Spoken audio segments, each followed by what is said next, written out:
College's Constitution Day. We have 4 speakers today. I know you only see 3. One should be coming shortly. And let me introduce them now. Our first speaker, and to my right, is Dr. Melinda Frederick, who is a professor of political science and coordinator of our honors program. She will be discussing roles and powers of the court in the American political system.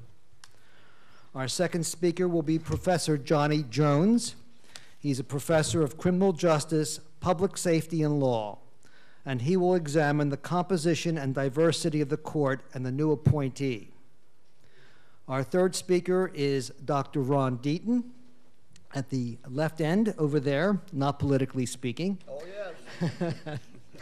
And he is a professor of political science, and he will provide a historical overview of the importance of the court and the prominence, power, and influence it gained as a result of certain members, such as Justice Marshall, and their impact on the court today. Our fourth speaker, Dr. Angela Rabatin, is an attorney and professor of business management. She will examine selected relevant recent and upcoming cases.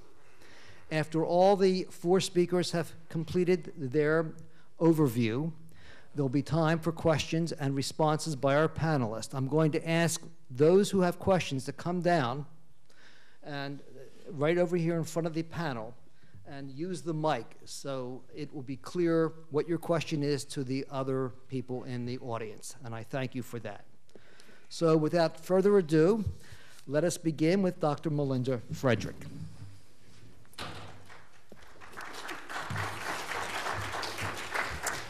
Good morning.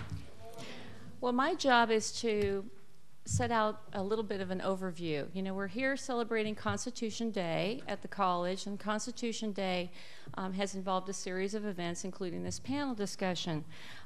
When I teach students political science and American government, I like to talk to them about what the Constitution is. I think of it as sort of an operator's manual for the government, you know, similar to operators' manuals for cars.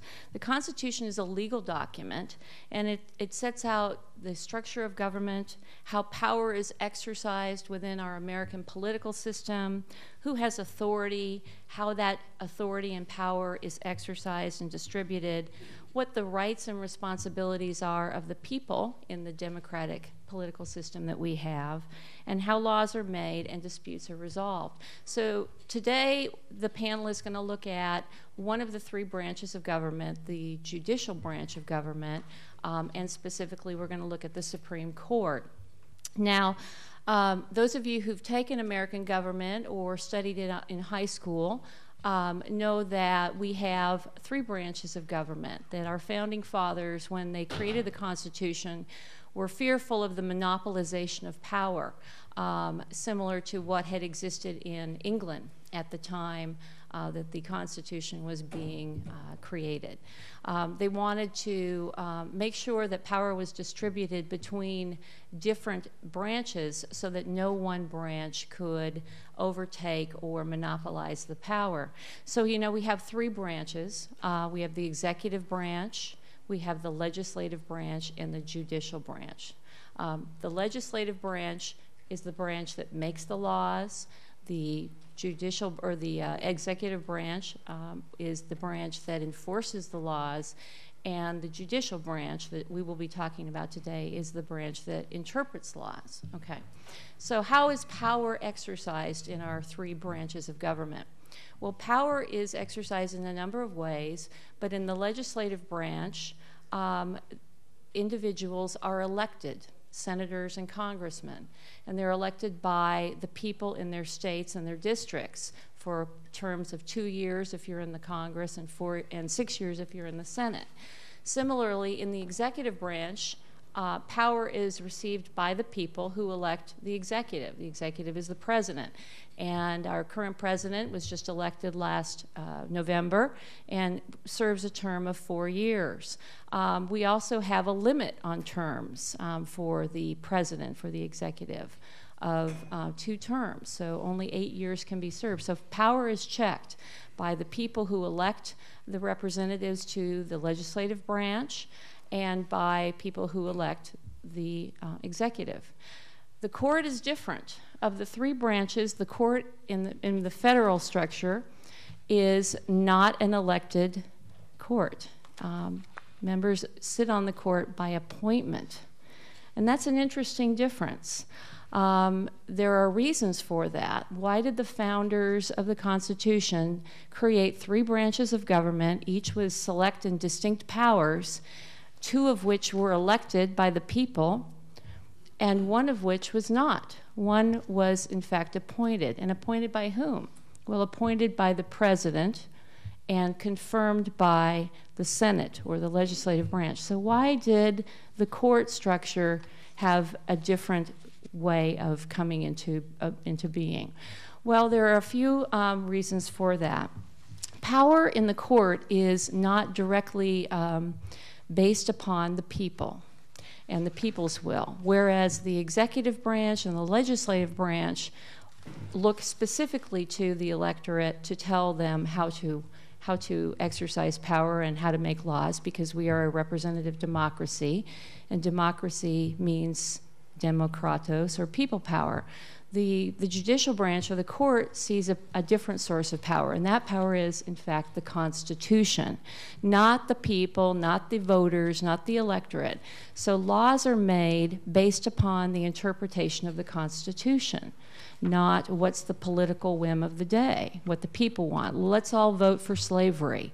If everybody wants to vote for slavery and we get a majority of the United States to agree to it, then do the justices impose slavery? So there are many reasons why the court system operates differently and the sources of power are different.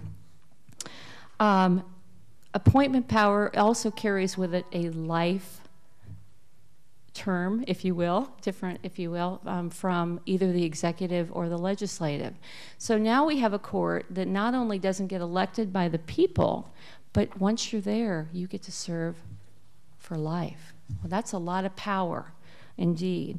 Some of the reasons for that, again, the court, because they want to be able to have, there's a belief in stability, of being somewhat immune to the vagaries of popular political sentiment of the day.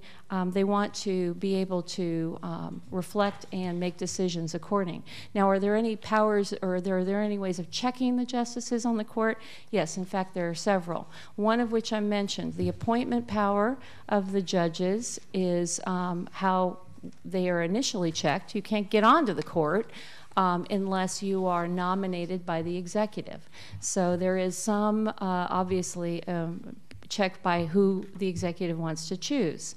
And Professor Jones is going to talk later about appointment. Once the executive nominates a justice, the Senate, specifically the Senate Judiciary Committee, confirms the appointment. So they get to confirm or deny confirmation. So there's checks by the 2 other branches of the justices who sit on the court. They're on for life, though. Well, does that mean they get to do whatever they want? No. They have additional checks on them because one of the things that the court obviously must do is it must look at the Constitution as its source of power. So justices can only rule on cases that come before them through the appeals process. They're not able to get up in the morning and say, gee, I think I want to take on the issue of smoking in classrooms. They have to wait for a case to be litigated in a lower court and to move its way up through the appeals process. So they're checked by the laws and the legal structure itself. Additionally, when they hear cases, they make rulings based upon, as I said, the Constitution or statutes or other forms of law that stem from the Constitution, but they have no enforcement power. They make recommendations on laws, they make rulings, but ultimately it's that executive branch, again, that must enforce